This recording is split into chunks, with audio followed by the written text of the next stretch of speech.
Did you miss me?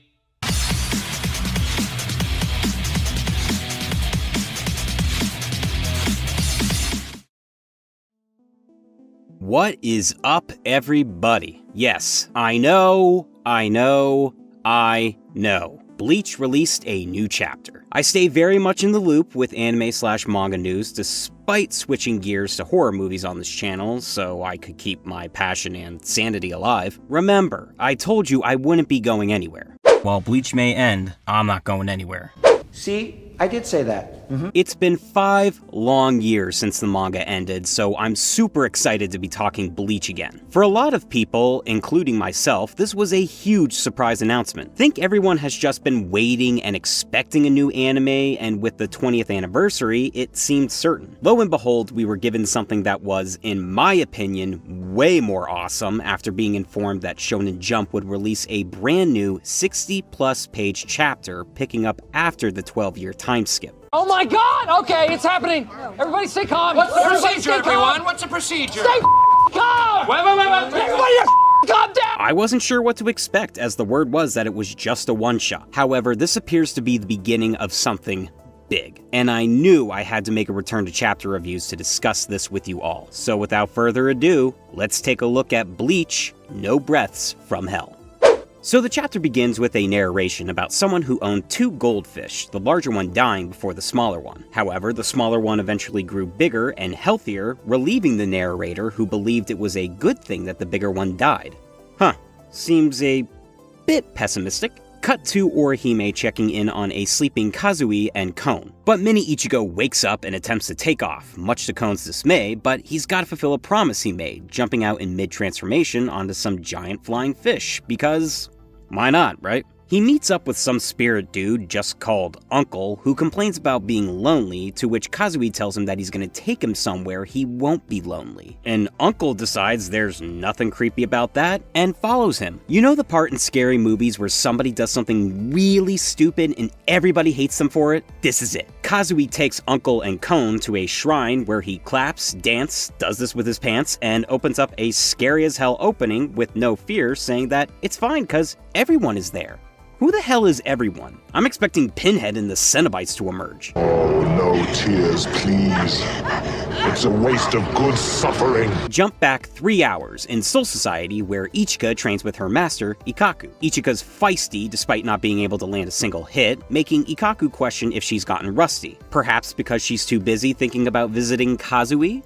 Look at that face. She likes the little potential psychopath. At the Abarai residence, Renji is on the phone with Ichigo, inviting him to take part in a soul funeral festival, a ritual that takes place 12 years after a captain has passed away. That's an oddly specific number, where they capture a hollow and kill it in front of their grave. And that's oddly dark. Rituals have already been done for Yamamoto and Unohana several weeks ago, and today it's time for Ukitake's. Ichigo has been invited to this Kill a Hollow festival thanks to the recommendations by Shunsui and Rukia. Oh my God! Rukia has a side ponytail. I repeat, Rukia has a side ponytail. She's so cute, mocking Ichigo for a bit and admiring the new devices Urahara created for Soul Society. All is right with the universe.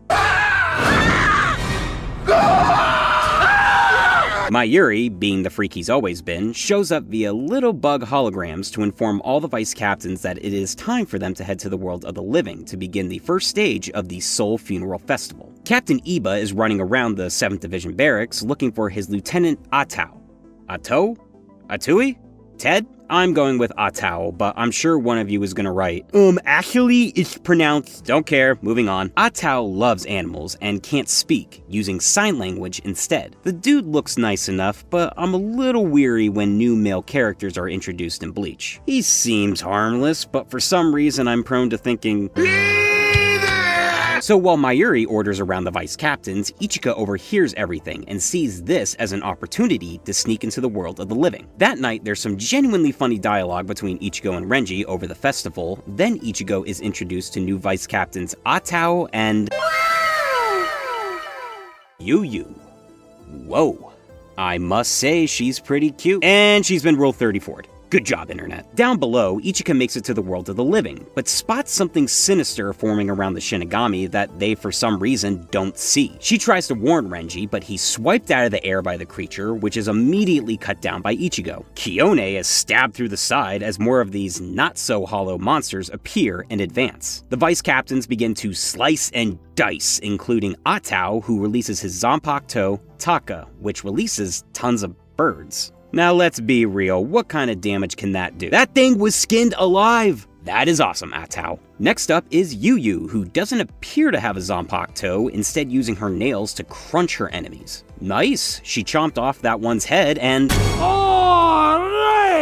Mummy daddy button! Akon even gets in on the action, completely melting one creature while everyone's favorite, kinda sorta not really zombie Kira swoops in and decapitates another. Renji reunites with Ichika, but before he can take off, chains shoot out from a portal to latch onto him. A figure rises from the ground, being none other than Zael Aporo, sporting a much more evil look. Renji confronts his old enemy, who tells him that he fell into hell, but finds it quite nice, being removed from the yoke of a hollow, the whole moving outside of the body. Both hatred and pain, like tears, flow outside your brain. Zael spots Ichika, asking what that thing is. Nobody's gonna touch that fucking ray of sunshine. Renji tries to escape with Ichika, getting impaled with chains, but luckily Ichigo bursts onto the scene, telling Renji to get Ichika to safety. Zael vows to kill Ichigo. I don't even know who you are. Back in Soul Society, little ooey gooey particles rain down, and when Soifong goes to touch one, Shunsui immediately strikes it out of the air. He confirms that they are will-o-wisps from hell, leading him to explain a superstition in Soul Society. He begins with the explanation of Rei, a unit of measurement used to represent the concentration of Ryatsu that resides in Reishi. Vice captains have a Rei grade of 4 or 5, while captains have a grade of 3 or higher. Shinigami's bodies are made of Reishi, so when they die, that Reishi returns to the Earth of Soul Society. But those grade 3 or higher can't return because of their high concentration of Ryatsu, which is why the Soul Funeral Festival is done. But superstition says grade 3s or higher can never return to the Earth, so the ritual they perform is actually sending them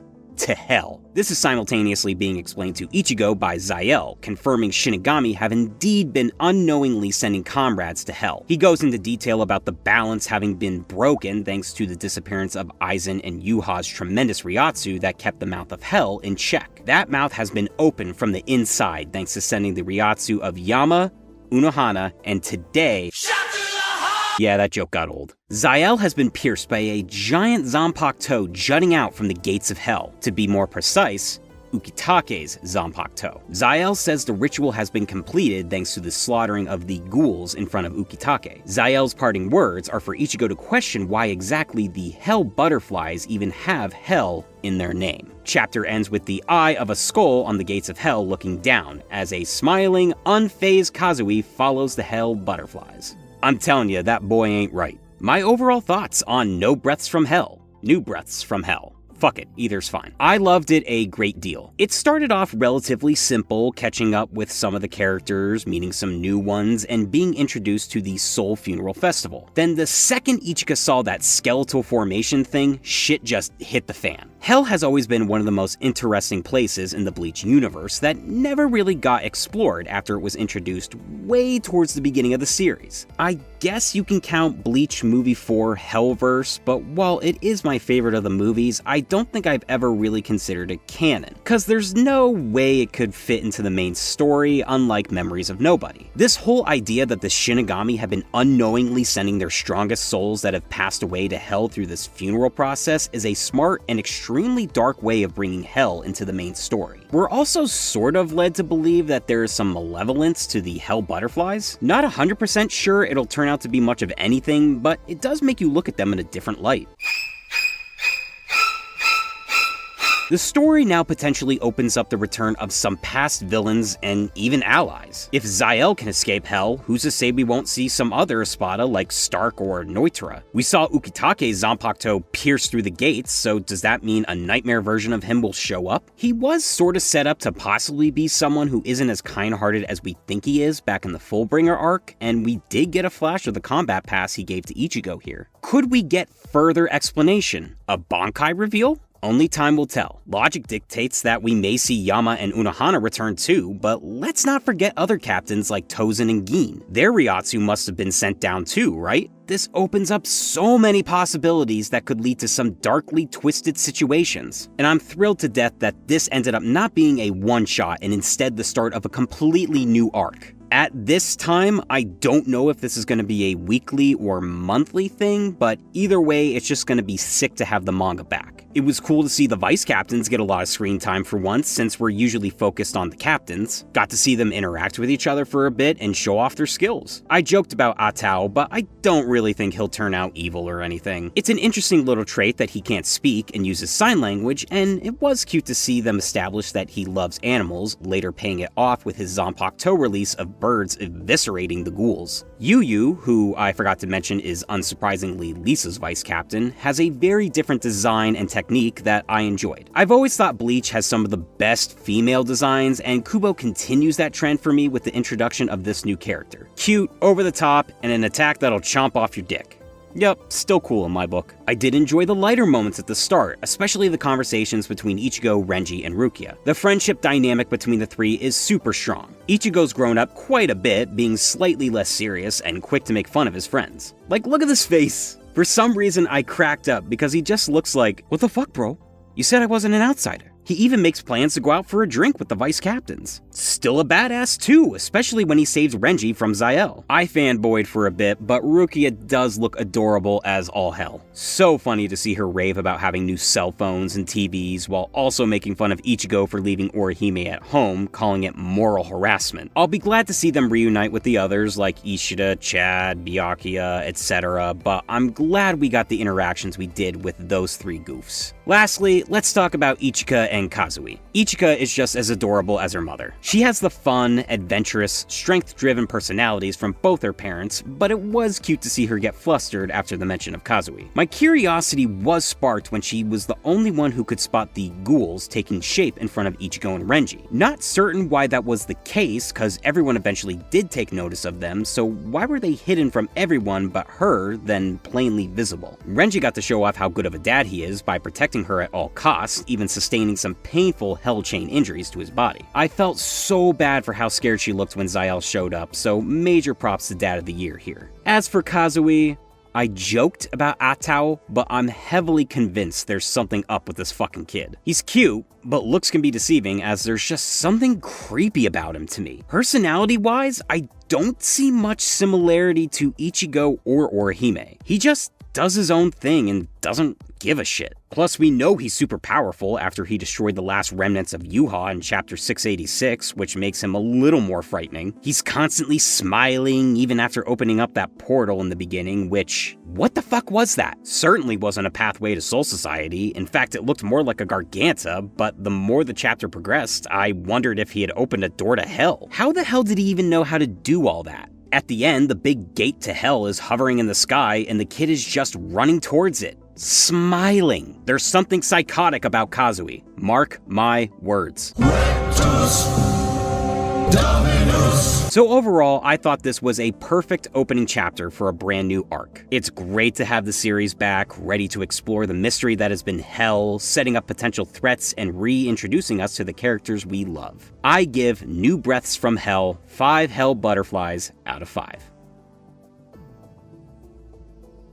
For my question of the week, do you think we'll see the return of characters who died and were sent to hell? Favorite comments will be featured in the next video. Don't forget to also like, subscribe, and follow my Twitter and Instagram. Links to those will be in the description. Glad to be talking Bleach again, so I hope I see all of you in the next video. Until next time, peace.